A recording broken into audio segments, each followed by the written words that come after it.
Good evening, I'm Anna Kalczynska and you're watching World News Tonight, live from Warsaw. We have to understand the threat is much wider than we imagine, says Italy's Prime Minister Giorgia Meloni in Lapland. Finland hosted the leaders of Italy, Sweden and Greece and the EU Foreign Affairs Chief. More on that just a moment, but first let's take a look at the latest headlines. Slovakian Prime Minister talks to Vladimir Putin in Moscow. Modern warfare and artificial intelligence combined, new combat drones reduce workload for human operators. In politics or education, the motive is debatable, but Albania bans TikTok. EU security requires further investment in the face of Russian threats, says EU leaders who gathered for a summit in Finland.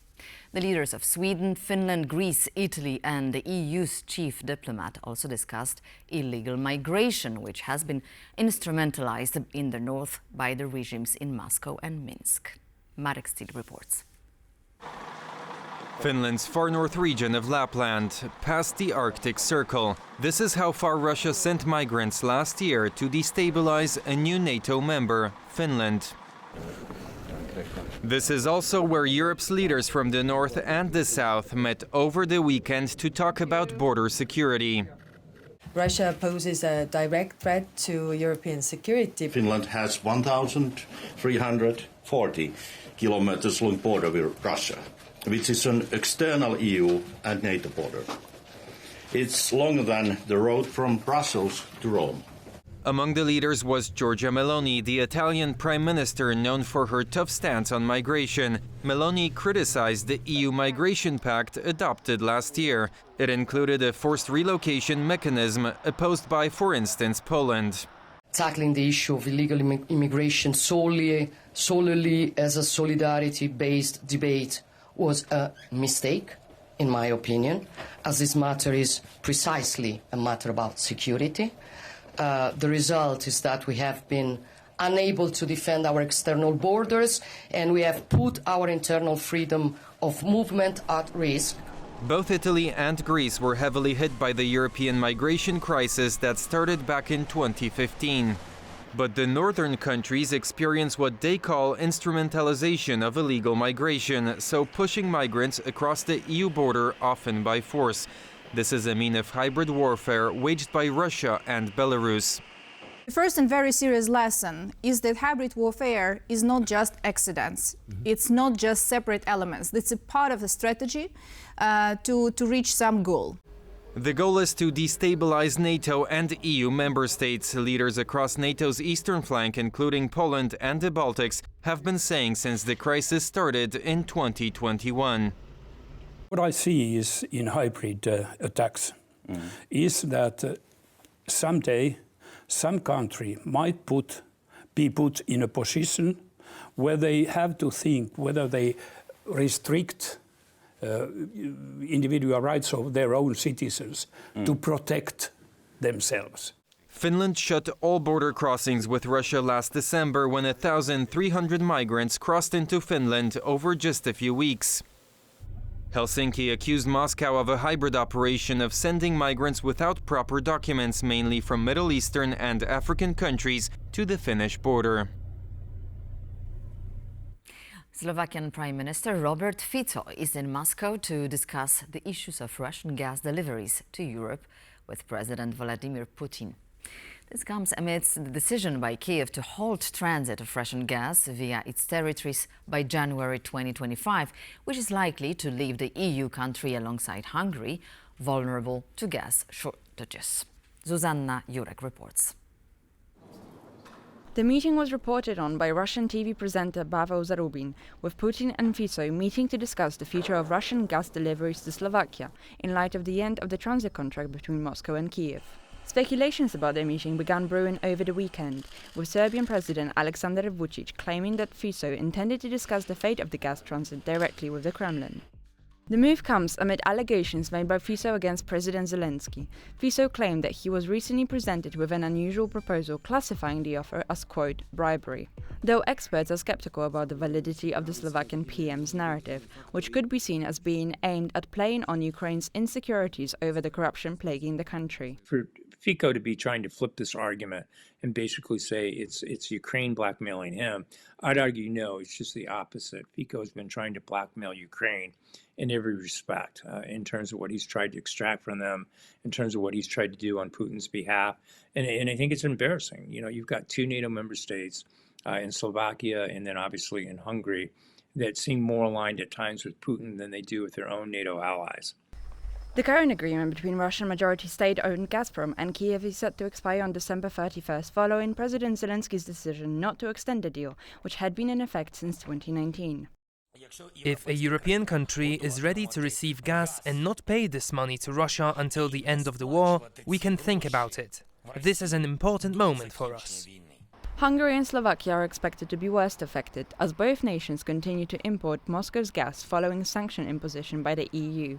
However, experts say that this may not be the end of Russian gas in Europe. I think the Russian gas will continue to flow to Slovakia, to Hungary, because it's the pipeline from Ukraine going to these countries.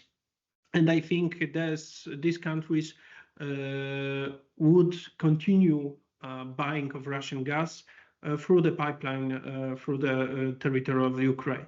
For now, there is no end in sight.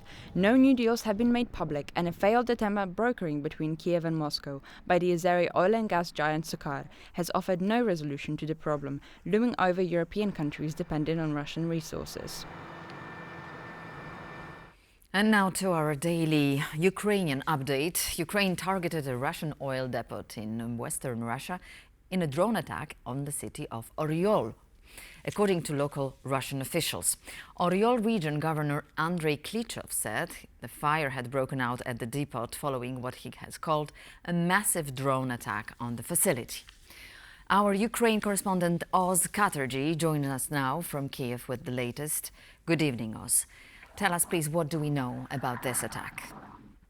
Good evening. Well, this massive Ukrainian drone attack, which has not been acknowledged yet by the authorities here in Kyiv, was reported on by local Russian officials in the Oryol region, claiming that 20 Ukrainian drones had been shot down over the Oryol region and that a fire that started at the oil depot that was targeted by Russia had been put out. Now, it's important to note that this same oil depot was targeted by Ukraine just a week ago.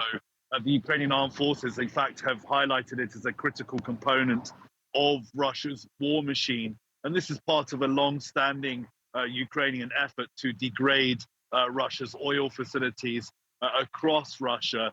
So this is understood to be part of that campaign, despite the fact that the Ukrainian authorities haven't officially acknowledged it. This comes 24 hours after a similar drone attack in the Russian region of Kazan, which led to the suspension of flights in and out of Kazan by the local Russian authorities.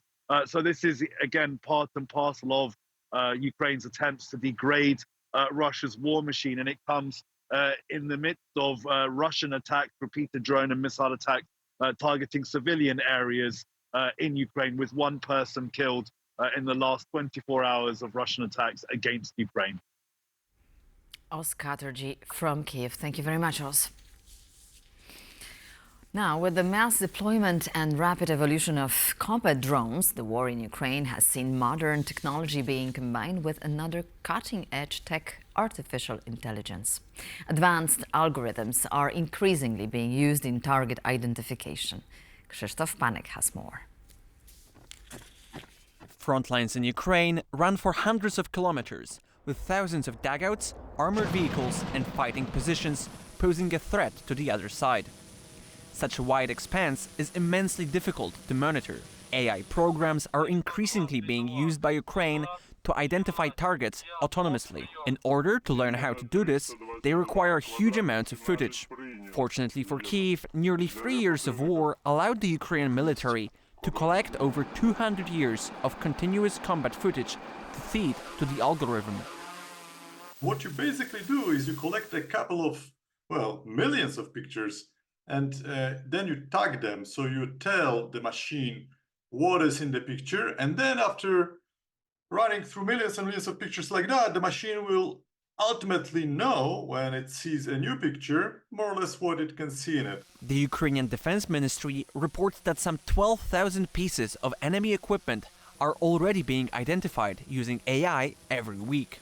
The use of AI-assisted drones significantly decreases the workload of operators, allowing them to focus on other tasks. Using computer algorithms, we aid humans and we eliminate human imperfections. The algorithm can work 27 hours, 7 days a week. It takes no time off. We don't have to pay it a wage.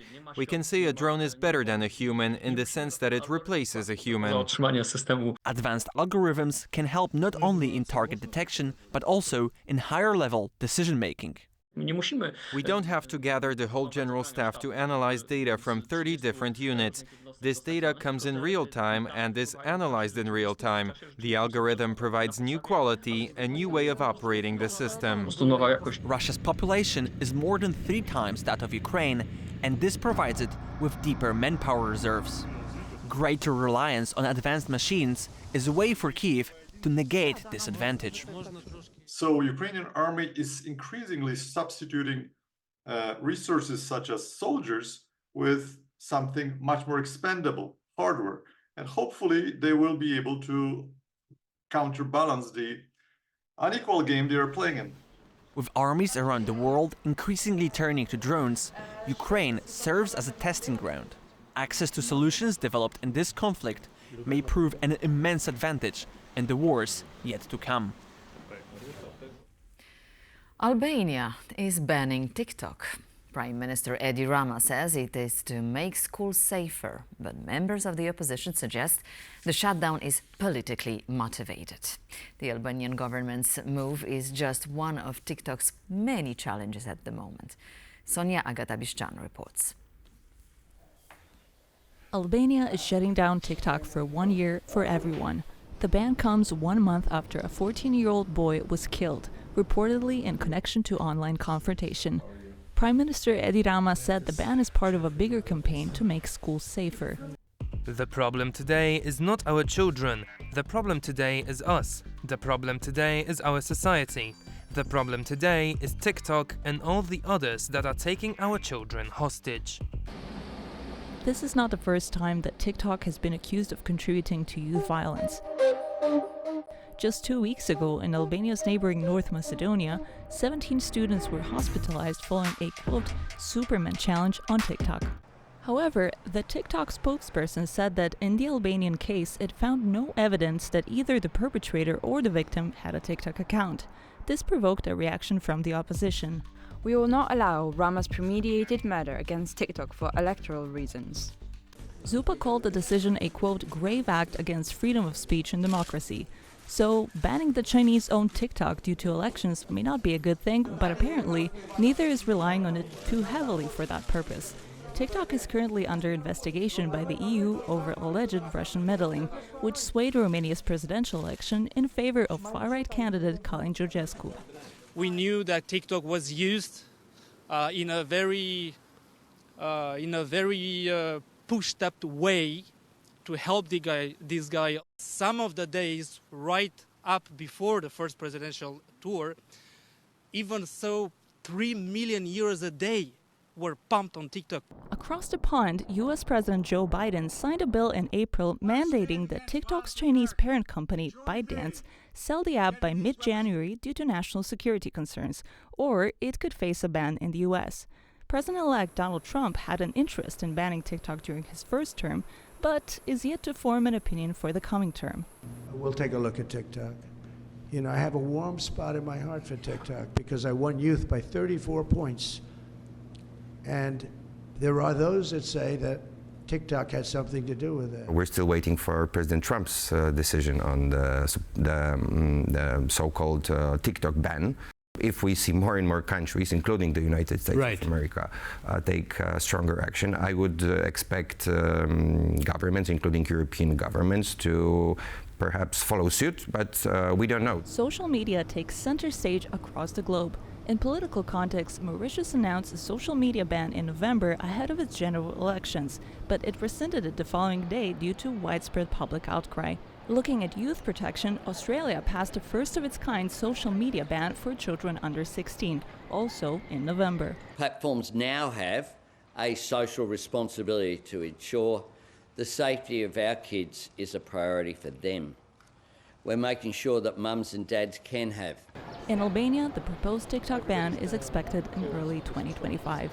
Albania's other protective measures at schools include increased police presence, training programs, and closer cooperation with parents. Security and migration were the key issues of discussion in an unusual format that gathered leaders from North and South in Finland. As Robert Fico pays a visit to Moscow as we speak and talks with Vladimir Putin, the European Union could not be more visibly divided. To discuss the latest axis of common understanding, I'm joined by Yana Jalona, Professor of European Studies from the University of Oxford. Good evening, sir. Good to have you. Good evening. Thank you for accepting our invitation. So officially, the Slovakian Prime Minister Robert Fico went to Moscow to discuss gas transportation problem after Ukraine stopped transiting it from Russia, with the European Union funded on the basis of common energy and economic interests. How much of it remains today? These things were always complicated. There is decisions of Ukrainian government not to extend the transit of gas through its country to countries like Slovakia and Austria, and also Hungary. It's important, and they, particularly Hungary and Slovakia, break the ranks. This is just the beginning. Let's hope they will be brought into line. All right. Well, normally it's not of any EU's member business, right? That two countries within the European Union did not secure an alternative way for getting the gas supplies, but maybe it was right in the EU interest. Should maybe there been some provided assistance or guidances in helping Hungary and Slovakia, or a common energy policy that would allow for an alternative? No, this is easier said than done. These countries can take sovereign decisions, and politicians who are in charge of Slovakia and Hungary are known of being critical of Ukraine, of the European Union, and have rather apologetic attitude towards Russia. So I'm not surprised by this, but I am disappointed. Okay, I think no one is disappointed and surprised. However, Hungary and Slovakia veto important EU Council decisions. So one can easily imagine nothing will change in this respect in their pro-Russia stances. But be it for political or economic reasons, can Orban and Fico be stopped somehow in their respective policies? They can be stopped, but we should not forget that Poland, for instance, also blocked the transit of Ukrainian grain, regardless of the commissions, European commissions, which said that this embargo on this transit should be temporal and should end. Unfortunately, when it comes to economic interests and sometimes political, member states do not obey EU rules and decisions. And Hungary is notorious in this. And the victory or return of Robert Fico in Slovakia looks like he's going to follow a Hungarian path. We have to criticize this, but we also have to ourselves to make sure that we do not fall into this trap and do not put our national interests over European ones. Right, so now let's turn to Fico raising an alarm after Volodymyr Zelensky allegedly offered him 500 million euros as part of a deal agreement for accepting Ukraine membership to NATO. Fico refers to the Zelensky proposal as bribery. How would you qualify this situation? Well, I was not present at this meeting, and I can only say that these are allegations which are difficult to verify. What is clear is that NATO membership is controversial for Ukraine. Number of countries are not really committed. And the European Union membership, with the opening of negotiations with Ukraine, has only been possible after European Union released some funds for Hungary, which was rather controversial decisions, because Hungary time and again broke European rules. And these funds were not released before because of this behavior. And then to make negotiations with Ukraine possible about the membership, we allowed Prime Minister Orban to go to the restroom, releasing some grants for him. I wouldn't call it bribery. I would call it realpolitik in misguided in this particular case, because he can block Ukraine accessions to the European Union at any other stage. This is a long process with many hurdles, and we know it ourselves from our own history of accessions to the European Union. Rightly so. Although there have been no restrictions on any conversations or talks on visits to Russia, it is common understanding within European Union that we do not talk, the leaders of European Union do not talk to Vladimir Putin. And since here we've seen a latest visit by Viktor Orban to Moscow, and now Robert Fico, who's present right now in Moscow. So how should we also, what should be the attitude towards such actions taken by those two leaders? Because this is clearly in contradiction with the line of European Union foreign policy. Yes, but European foreign policy is intergovernmental, which means, unlike trade policy, where the EU is in charge, in the case of foreign policy, it is not so easy to tell those states to make visits to one or another country. Talking to Putin, well, we shouldn't forget that French and German leaders spoke to Putin numerous times with little effect, as we know, but they did, and but they haven't went to Moscow, and in case of Orban, usurping presidency of Hungary and going there as a kind of European leader, which of course other states could not accept. And Fico did the same and went there as a client. Putin, of course, is very happy with this. But so it is. We do not have European institutions in charge of policies, foreign policies, and we have to live with this. And if we do want to have more integration in the field of foreign policy and defense, we should also support this rather than being rather lukewarm about increasing area where veto is being eliminated. Exactly.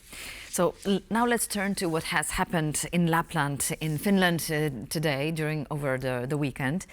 We hear from Giorgia Meloni saying Russia poses a bigger threat to European Union security than just defense, as Moscow can use illegal immigration and other issues to undermine the bloc. So my question to you would be, how is it that geographically distant countries such as Italy and Greece understand it better than Slovakia?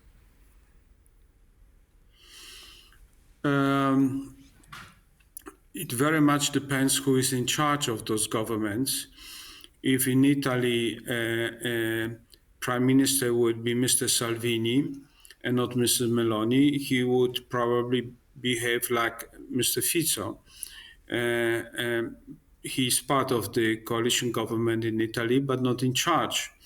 And Mrs. Meloni early on sided with NATO and has supported Ukraine and embarrassing really her partner, but also political competitor on the right. I mean, Mr. Salvini. We will see how it will be after Donald Trump assumes presidency in the White House, because if his policy will reflect more the line of Mr. Orban or Fico, some of these politicians in other European capitals may change the line too. Let's not forget that America is sui generis European actor, and no politicians make decisions without America in mind. So here we have to see how things will develop. It is, I cannot also kind of refuse historical analogy, because, both Hungary and Slovakia during the Second World War were in different situation vis-a-vis Germany and Russia than Poland.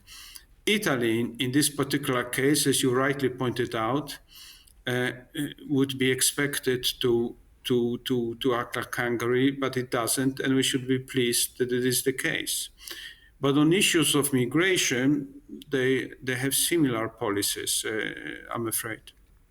Exactly. So what common measures can be taken by such distant countries as Finland and Greece? Of course, this format does not entail any decisions taken, but if they were to influence European policies? Oh, look, it's very important that these countries understand and respect interest of countries being in different corners of Europe. Because, for instance, countries which border with Russia are primarily concerned about Russia and Ukraine, while countries being in the south are primarily concerned about what is going on in North Africa and Middle East. And if we manage to respect each other's interests and help each other rather than being selfish in our kind of regional preoccupation, this would be the most important development in European foreign policy for years, because so far the Southern European countries really didn't share sensitivities and policies with Northern European countries. And hopefully this NorthSouth Summit will change the practice. And therefore, I think it was a very useful exercise. And the very fact that it was in Finland under a new head of European Diplomatic Service, who comes also from the Baltic countries, is significant. And I'm pleased that Italy and Greece were on board. Thank you very much. It was Yana Jalona, Professor of European Studies, University of Oxford. Thank you very much, Professor, for your time tonight. Thank you very much. And that concludes this edition of World News Tonight, but please stay tuned to TVP World as more is yet to come. So stay tuned for the latest updates.